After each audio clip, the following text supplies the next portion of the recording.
Então, voltando para o Apocalipse, temos logo desde o início a palavra revelação. A palavra Apocalipse é uma palavra grega que significa exatamente revelar alguma coisa que estava oculto, estava tapado. E o importante é que esta revelação é de Jesus Cristo, ou seja, não é uma especulação, não é uma visão como Daniel teve no passado, um sonho como José do Egito, mas é o próprio Senhor Jesus Cristo que, complementando aquilo que ele falou no sermão profético, que está mencionado em Mateus 24, Lucas 21 e Marcos 13, ele diz aqui, numa altura em que a igreja estava a sofrer a sua primeira grande perseguição a nível global. Sabemos que em Jerusalém, onde a igreja começou, no dia de Pentecostes, uma festa judaica, chamada Festa das Semanas, o Shavuot, logo a igreja ficou concentrada na cidade santa de Jerusalém, não saiu dali, ao contrário daquilo que o Senhor Jesus havia ordenado que eles fossem levar o Evangelho, pregar as boas novas, ensinar as pessoas, ensinar as nações, batizando as pessoas em nome do Pai, do Filho e do Espírito Santo. A igreja ficou concentrada, ficou acomodada em Jerusalém.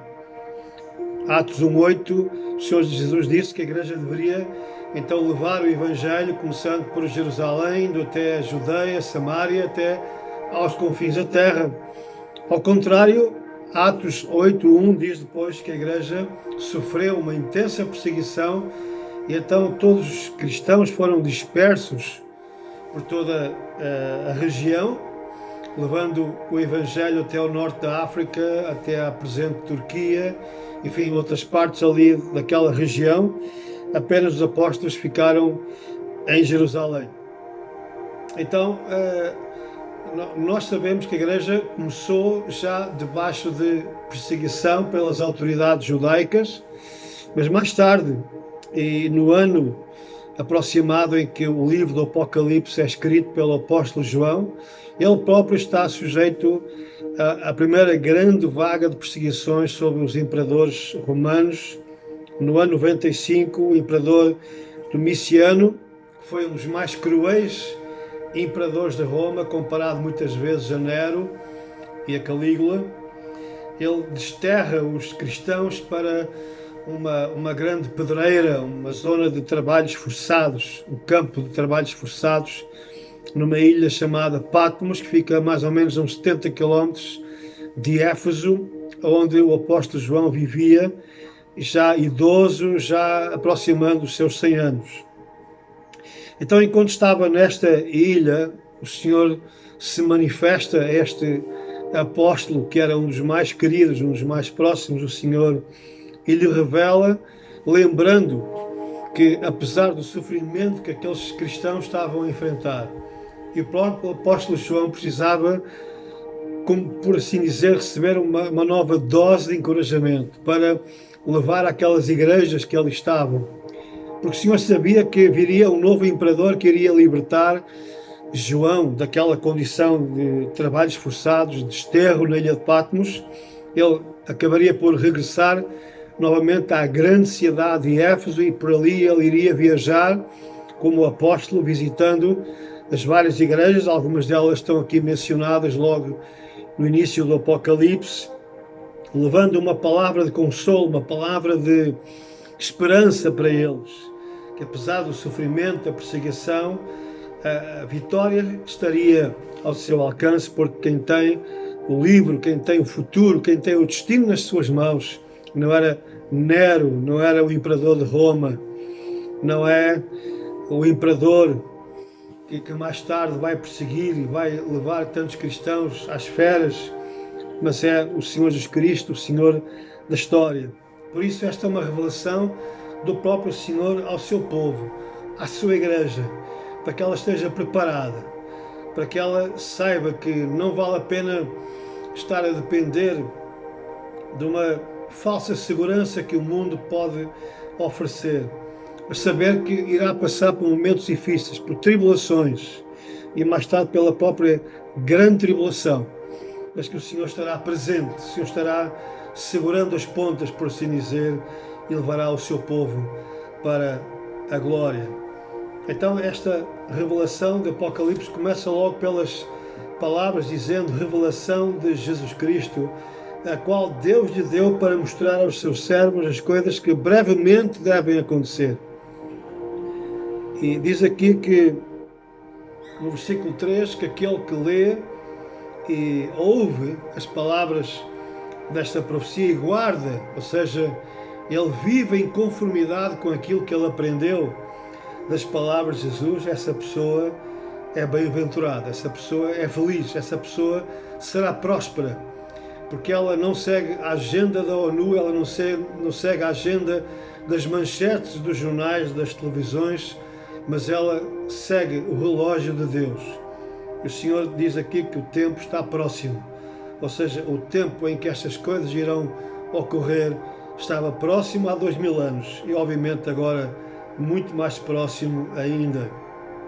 Então, esta mensagem do Apocalipse, como já disse anteriormente, ao invés de nos assustar, é um aviso, é um alerta para todos os cristãos de todas as gerações.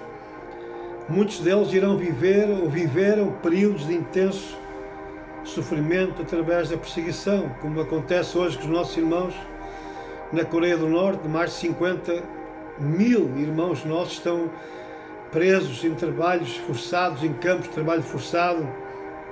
O que se passa hoje na China, em que os templos estão a ser destruídos, as Bíblias estão a ser também tiradas dos crentes.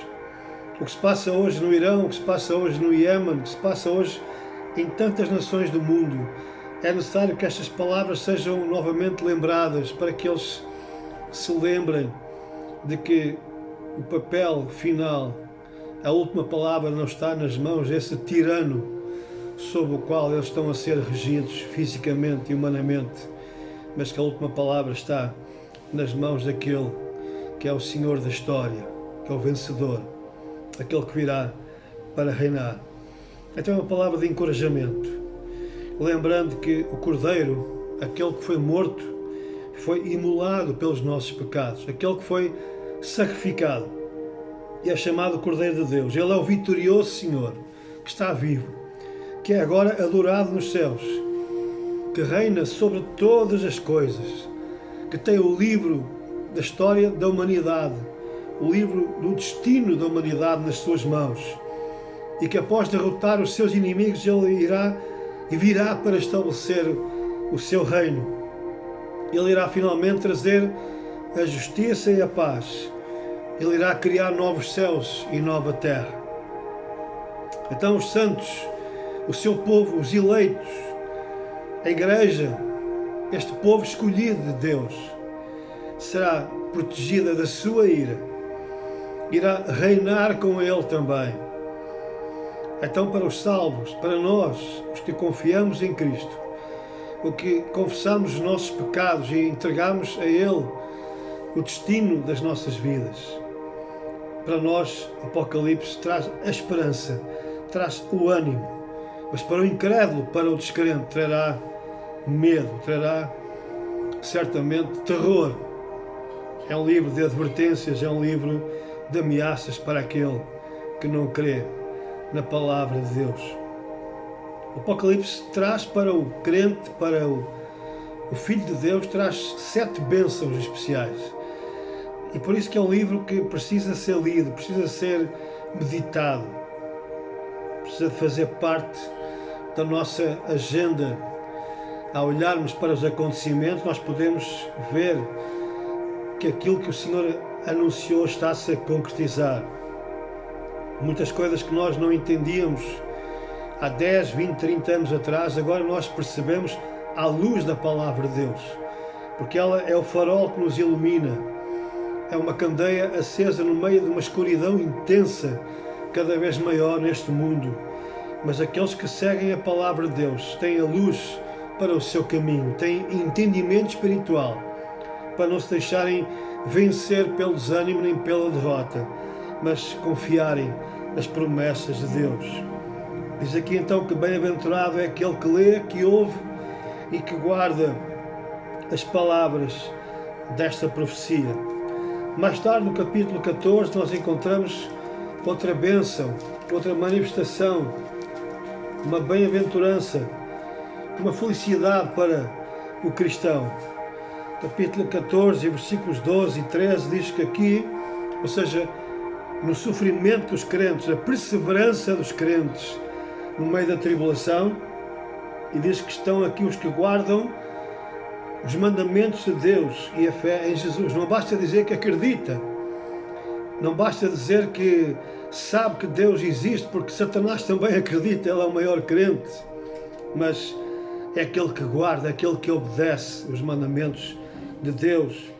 E diz aqui a palavra que bem-aventurados aqueles que morrem nessa esperança, cujos corpos fenecem, mas que eles colocaram a sua vida nas mãos de Deus. Fala aqui o Senhor, bem-aventurados os mortos que desde agora morrem no Senhor. Sim, diz o Espírito, para que descansem dos seus trabalhos e as suas obras os sigam. O Senhor Jesus disse que não devemos temer aqueles que conseguem destruir o nosso corpo, mas sim temer aquele que pode lançar o corpo e a alma no inferno. Então aqueles que morrem nesta esperança, morrem fisicamente, como é óbvio, que o crente já nasceu de novo, ele já espiritualmente não mais morre, ele já vive a eternidade, já vive esta vida eterna com Deus. Mas quando o seu corpo morrer, ele sabe que morreu em Cristo, ele não morreu sozinho, Cristo está nele. E o apóstolo Paulo diz que quer nós vivamos, quer nós morramos, nós somos do Senhor. Um pouco mais à frente, no capítulo 16 do Apocalipse, e versículo 15, diz que o Senhor vem como um ladrão. Ele vem de uma forma inesperada para muitos, e por isso ele diz: bem-aventurado aquele que vigia e guarda as suas vestes, para que não ande nu e não se vejam as suas vergonhas. Estas vestes, obviamente, são simbólicas da nossa condição espiritual diante de Deus. Vivermos de uma forma digna diante de Deus. Fomos lavados, purificados pelo sangue de Jesus Cristo, Cordeiro de Deus, e é nessa condição que nós devemos andar. Uma outra promessa maravilhosa vem logo no capítulo 19 e no versículo 19 também: bem-aventurados aqueles que são chamados às ceias ou à ceia das bodas do Cordeiro. Se você faz parte da igreja, se você faz parte dos eleitos, os santos de Deus, então o seu convite já foi feito há 2000 anos. Aliás, há muito mais do que isso. Diz a palavra de Deus que os filhos de Deus já têm os seus nomes registados. Eles já estavam como que assinalados, previstos no coração de Deus. E por isso logo o convite foi feito para que nós um dia pudéssemos participar do grande final da história. E é um final glorioso, é um final, permita uma expressão, espetacular, porque Cristo virá reinar finalmente. Cristo descerá dos céus e estabelecerá o seu reino. Então nós participaremos com Ele, iniciando uma nova época, uma nova fase da história, e celebraremos com Ele a grande ceia, o casamento final, o entrosamento, a ligação perpétua, eterna de Cristo Jesus com a sua noiva, com o seu povo, nas bodas do Cordeiro. Bem-aventurado aquele que é chamado, aquele que é convidado, aquele que participa destas bodas. Fala-nos também depois, um pouco mais à frente, já no final desta profecia, no capítulo 22 e no versículo 7, diz também, o Senhor Jesus diz: eis que presto, eis que cedo venho. Bem-aventurado aquele que guarda as palavras da profecia deste livro, aquele que diariamente espera e diz: Senhor, eu aguardo a tua vinda, eu quero viver em conformidade, em obediência a ti, colocando a minha fé nas tuas promessas. Eu aguardo, Senhor, que tu venhas me levar para junto de ti. O Senhor Jesus disse: eu quando for, voltarei, porque eu quero que onde eu estiver, vós estejais também. Ele disse que eu vos levarei para mim mesmo, porque eu quero estar convosco para sempre. E a última bem-aventurança Aparece o capítulo 22 também, no versículo 14, quando o Senhor diz: bem-aventurados aqueles que lavam as suas vestiduras no sangue do Cordeiro, para que tenham direito à árvore da vida e possam entrar na cidade, na Nova Jerusalém, pelas portas. Que Deus nos abençoe. Minha pergunta esta manhã é: será que você já tem o seu coração lavado pelo sangue de Cristo, pelo sangue do Cordeiro de Deus? Foi por isso que Ele veio, foi para isso que Ele veio, para dar a sua vida, para nos dar uma nova condição, para nos dar uma esperança, para purificar o nosso coração dos nossos pecados, para nos perdoar de tudo aquilo que nós temos feito e que tanto desagrada a Deus, para criar em nós um novo espírito, para fazer de nós novas pessoas, um novo destino que será dado àqueles que confiam nele e nas suas promessas. Ao acontecer essa transformação, essa realidade, a Bíblia chama o novo nascimento, nós somos tornados participantes do seu reino. Nós passamos a participar do projeto, da agenda de Deus, que é gloriosa. E nós saberemos que o fim não será a destruição, não será a hecatombe, mas será a liberdade, será a libertação, será a presença de Cristo final e definitiva na história humana. A parousia, a vinda de Cristo, será exatamente para trazer a liberdade aos filhos de Deus, para nos libertar da presente condição em que nos encontramos, para nos levar à sua presença, para nos trazer também para um novo reino, uma nova realidade que o mundo irá conhecer. Mas também será para trazer juízo à humanidade. Minha pergunta é esta: de que lado é que você está? Você continua a acreditar nas suas próprias forças, continua a acreditar que a religião pode salvar, que a ciência o pode libertar da presente condição? Não, você está enganado. Confie em Jesus Cristo. Bem-aventurado aquele que lava a sua vida, lava o seu coração no precioso sangue de Cristo Jesus, o Cordeiro de Deus, que tira o pecado do mundo. Que Deus abençoe.